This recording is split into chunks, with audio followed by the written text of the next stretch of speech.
তাহলে কি এবার নির্বাচনে নির্বাচিত হতে যাচ্ছে জামায়াতে ইসলাম? এই বাংলাদেশটাই আমরা দেখতে চাই। জামায়াতে ইসলামী যদি আল্লাহর ইচ্ছা এবং জনগণের ভালোবাসায় বাংলাদেশের মানুষের সেবা করার সুযোগ পায়, তাহলে মালিক হবে না, সেবক হবে ইনশাআল্লাহ। জামাত শিবির, এনসিপি এরা সব একই সূত্রে গাঁথা। জামাত শিবিরের রাস্তা না, ভেঙে দাও, গুড়িয়ে দাও, মুজাহিদের বাচ্চারা, পিছের চামড়া রাখবো না। আমরা কি ভয় পাই? আমরা এক আল্লাহ ব্যতীত এই দুনিয়ার কোন শক্তিকে পরোয়া করি না, ভয় পাই না।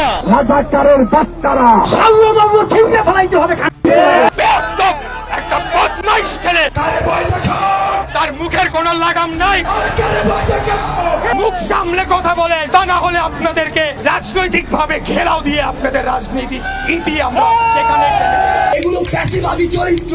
আমরা দেখি অন্যান্য রাজনৈতিক দলের মধ্যে প্রোগ্রাম করা অবস্থায় তাদের মাইক নিয়ে টানাটানি করে, তবে ইসলামিক দলের মধ্যে খুব সুন্দর করে প্রোগ্রামটি সাজানো হয়। জামাতের একটা কোয়ালিটি আছে, সেটা হইলো জামাত এত ডিসিপ্লিন যে তারা কমিউনিস্টের চাইতে বেশি শৃঙ্খলা মানে চলে। তবে দুঃখের বিষয়, প্রোগ্রাম চলাকালীন অবস্থায় জামায়াত ইসলামের আমির ভাষণ দিতে গিয়ে হঠাৎ করে মাটির মধ্যে লুটিয়ে পড়ে। তবে এত বৃদ্ধ বয়সের মধ্যে মাটির মধ্যে লুটিয়ে পড়ার শর্ত তিনি আবারও উঠে বসেন এবং বাংলাদেশের জনগণের উদ্দেশ্যে তিনি ভাষণ দিতে থাকেন। তখন তার শারীরিক শক্তি ছিল না, তবে তার মানসিক শক্তি দেখে অনেকেই অবাক হয়ে গিয়েছেন, কারণ তারা এইটা মানেন যে আল্লাহ তাআলা যেইভাবে তার মৃত্যু লিখে রেখেছেন সেইভাবেই তার মৃত্যু হবে। আমরা এক আল্লাহ ছাড়া এই দুনিয়ার কোন শক্তিকে, কোন রক্তচক্ষুকে, কারো চোখকে ভয় পাই না।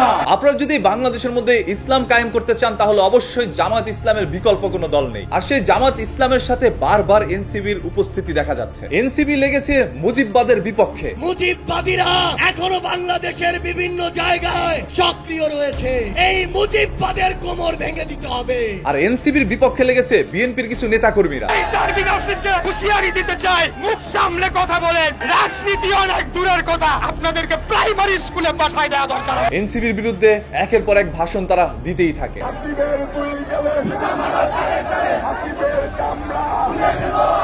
জামাত শিবির, এনসিপি এরা সব একই সূত্রে গাঁথা। এনসিবির বিরুদ্ধে কথা বলাকালীন অবস্থায় তাদের চেহারাটাকে তারা বিকৃত হিসেবে মানুষের কাছে প্রেজেন্ট করেন। অনেকে এডিট করে সেখানে বানরের শব্দ লাগিয়ে দেন। অনেক বিএনপির নেতাকর্মীদের দাবি এই দেশ শুধুমাত্রই তারেক রহমানের, আর সবাই এখানকার ভাড়াটিয়া।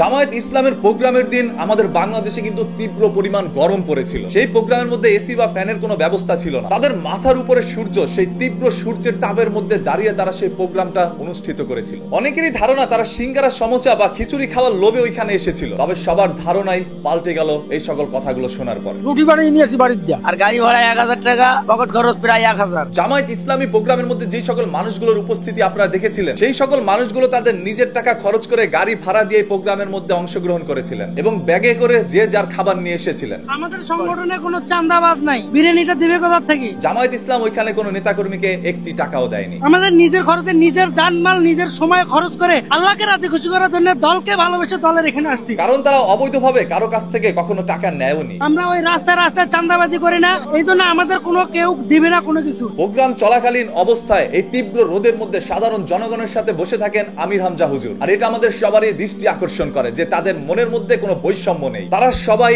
এক, তারা সবাই নেতা, তারা সবাই কর্মী। এই তীব্র গরমের মধ্যে যখন সার্জিস ঘেমে যাচ্ছিল, তখন পাশ থেকে চরমোনাই হুজুর তার ঘামগুলো টিস্যু দিয়ে মুছে দিচ্ছিল। আর এতে করে হয়তোবা সাধারণ মানুষের মনে জামায়াত ইসলামের জন্য ভালোবাসা আরো বেড়ে যায়। যখন জামায়াত ইসলামের আমির হঠাৎ করে মাটির মধ্যে লুটে পড়ে যায়, তখন পিছন থেকে সার্জিস এসে আল্লাহ তাআলার কাছে মোনাজাত করে। আর এই কারণে বিরোধী দলের একমাত্র টার্গেটই হচ্ছে সার্জিস। আমার নেত্রী আসলে আমি কারো উপর টার্গেট করি না, একজনের উপর আমার টার্গেট, সেটা হচ্ছে সার্জিস। নেত্রী যদি আসে, তুই কই পালাইবি রে বাতিজা, কই পালাইবি? আমরা একটি নিউজের হেডলাইনের মধ্যে দেখেছি জামায়াত ইসলামী প্রোগ্রামের মধ্যে বিএনপিকে আমন্ত্রণ করা হয়নি। তবে যখন জামায়াত ইসলামের আমির হসপিটালের মধ্যে ভর্তি হলো, তখন সেইখানে বিএনপির নেতাকর্মীরা চলে গিয়েছিল। হ্যাঁ, আমরা সবাই এইরকম রাজনীতি বাংলাদেশের মধ্যে চেয়েছিলাম। আপনারা ভিন্ন ভিন্ন দল করতেই পারেন, তবে একে অপরের বিপদে একত্রে হয় হচ্ছে একটি সুস্থ মনোমানসিকতার রাজনীতির প্রমাণ মিলে। শত্রু যখন নিজের বাড়িতে আসে, তখন সে আমার অতিথি। গোপালগঞ্জের মধ্যে যখন এনসিবির নেতাকর্মীরা গেল, তখন গোপালগঞ্জের আওয়ামী লীগ সমর্থকরা তাদের উপরে ঝাঁপিয়ে পড়ে। আর এতে করে অসংখ্য মানুষ বলছেন গোপালগঞ্জের মানুষ অতিথিকে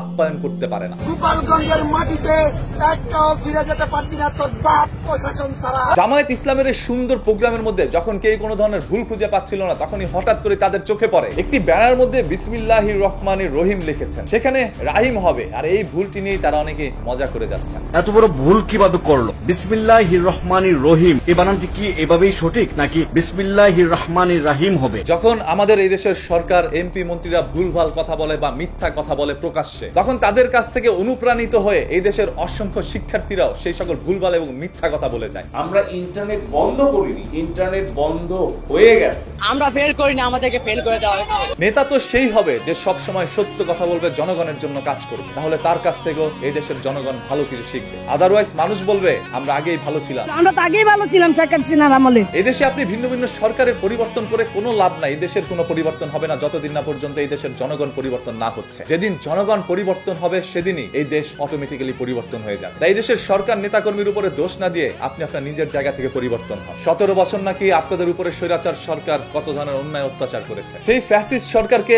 আপনারা সবাই মিলে একত্রে দেশ থেকে বিতাড়িত করেছিলেন। আবার আপনারাই 1 বছর না কাটতেই বলছেন আমরা আগেই ভালো ছিলাম। আমি নৌকার সময় ব্যবসা করে আমি ডাল ভাত খেয়ে ভালো ছিলাম, এখন আমি অনেক কষ্টে আছি। আসলে বাঙালি তো আবেগপ্রবল জাতি, মিনিটে মিনিটে তাদের মন পরিবর্তন হয়। আমি সংসারই চলে না, খেরা থাকতে আমি অনেক ভালো ছিলাম। সর্বশেষ কথা একটাই, আপনারা যে দলই করছেন সবাই একত্রে মিলেমিশে থাকেন। সবার চিন্তা ধারণা থাকবে একটাই, আমরা এই দেশের জনগণের জন্য কাজ করব, আমরা এই দেশের জন্য কাজ করব। একে অপরের বিরুদ্ধে ভাষণ না দিয়ে যে যার যার মতো করে এগিয়ে যান। অন্যের বিরুদ্ধে বড় বড় কথা বলে কখনো নিজেকে বড় ভাবা যায় না, এতে করে মানুষই আপনাকে ছোট করে দেখবে। জামাত শিবিরের রাস্তানা ভেঙে দাও, গুড়িয়ে দাও, মুজাহিদের বাচ্চারা, রাজাকারের বাচ্চারা, পাকিস্তানের বাচ্চারা, পিছের চামড়া রাখবো না। তাহলে আগামী নির্বাচনে বাংলাদেশের সরকার হিসাবে আপনারা কোন দলকে দেখতে চান? কমেন্ট বক্স উন্মুক্ত রয়েছে, একটু কমেন্ট করে জানান। আজকের এই সমাবেশ দুর্নীতিবাজদের সমাবেশ। সাবস্ক্রাইব।